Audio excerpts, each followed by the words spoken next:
Greetings and salutations. You're probably thinking, like, say, why is he not wearing the white shirt and the black jacket for, the Blues Brothers review?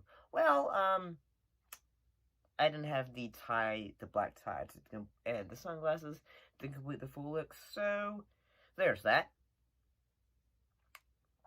But moving on, we're going to talk about the Blues Brothers, and don't forget to like, comment, subscribe, do all that stuff to keep us going, So, if you didn't know, the Blues Brothers, the characters, they originally started on SNL as like a musical sketch group.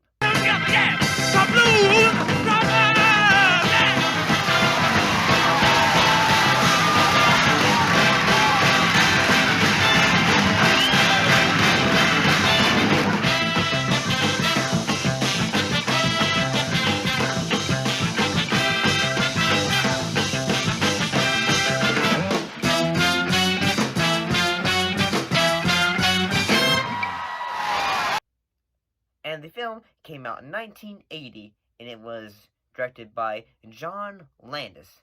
With cast includes John Belushi, Jake Blues, Dan Aykroyd as Elwood J. Blues, James Brown as Reverend Cleopas James, Cabe Calloway as Curtis, Ray Charles as Ray, Aretha Franklin as Miss Murphy, Steve the Colonel Cooper on lead guitar, Donald Duck Don on bass guitar, Murphy Dunn on keyboards, Willie Too Big Hall on drums, and Tom Bones Maloney on trombone, Blue Lou Marini on saxophone, Matt Guitar Murphy on lead guitar, and Mr. Fabulous Alan Rubin on trumpet.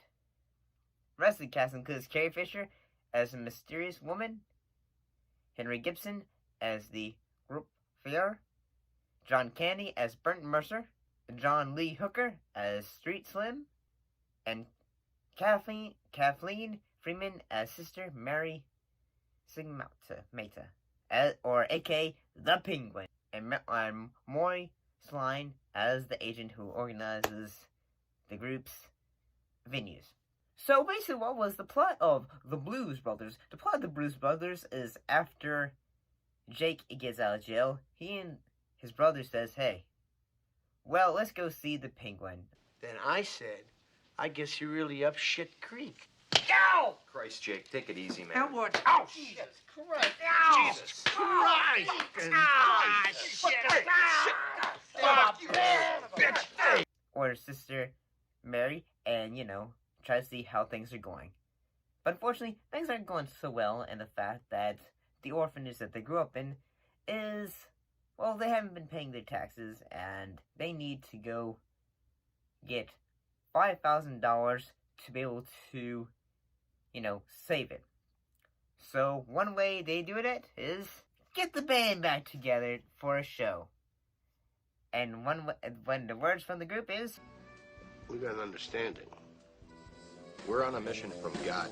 So, like I said, I have never really seen this film before. I had, multiple opportunities to see it growing up. My dad had it 2 times on DVD, and I gotta say, this is a great film, especially since I like musicals. I really enjoyed this.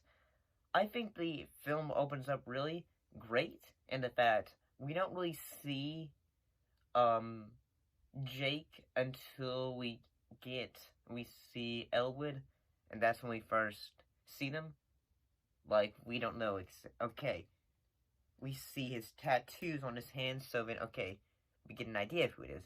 So I think that John Landis did a great job at, hiding Jake in the shadows until he need to give, say, okay, there's our brothers, and all that.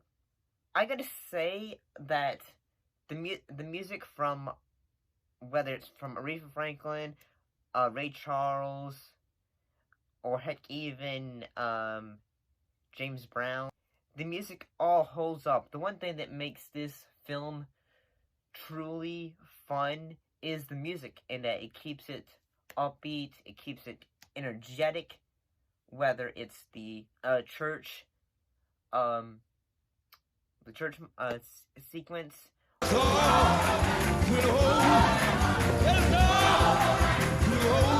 or heck, even the diner sequence with Aretha Franklin's character. You better think about what you're saying. You better think about the consequences of your actions. Oh, shut up, woman. You better think about what you're trying to do to me, yeah. Think. And I mean, I've got to say, this is an all-entertaining film, and honestly, it really is. And I'll be honest, I was a bit nervous about doing this review, and the fact I was like, yeah, YouTube couldn't be a bit, like, say, strike heavy when they say, is that copyrighted music that you don't own? Yeah, that's what I was a bit nervous about this. I actually can't wait until we get to the point where we have to talk about Star Trek: The Next Generation when it comes to that. But that's another topic. I gotta say, there's a lot of moments that I could highlight and say, okay, like, there's, like, a lot of funny moments, whether it's, Carrie Fisher as a gun-toting ex-fiance who's chasing after Jake and Elwood, and every time they get attacked, they're just like, say, okay, we're good.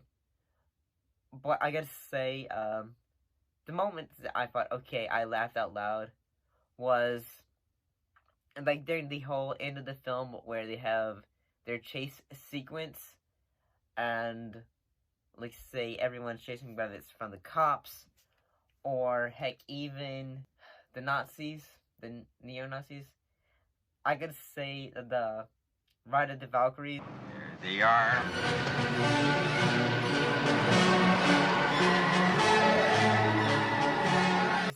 When suddenly the Nazis are in their car and they're suddenly just, like, say, falling into the air. Holy shit!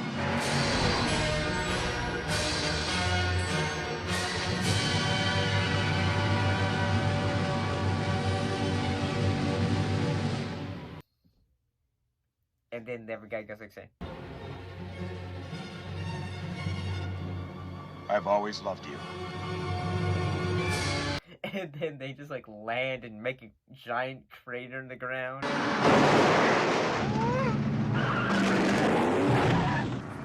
Oh. I mean, yeah, I gotta really enjoy that. I mean, it really makes me want to really check out, like, say, the Blues Brothers musical moments, because I'm wondering, like, say, were they just skit characters, or were they just musical skit characters? Because I know they also go on tour, so that's pretty cool. I mean, overall, I honestly find this film extremely entertaining, in all honesty. The direction from John Landis, he does a great job, in all honesty. And, yeah, like, say, the musical, choreographical scenes, and, like, say, the musical moments are really good, and all that.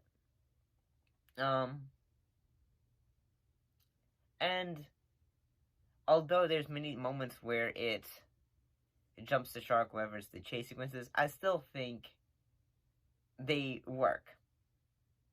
Because it's a comedy, you know. It works pretty well. But, in honesty, what do you guys think? What are your thoughts are on the Blues Brothers? Don't forget to put your like, don't forget to put your thoughts, comments, and all that stuff below. Let me know. And as always, thank you for watching, and I'll see you next time.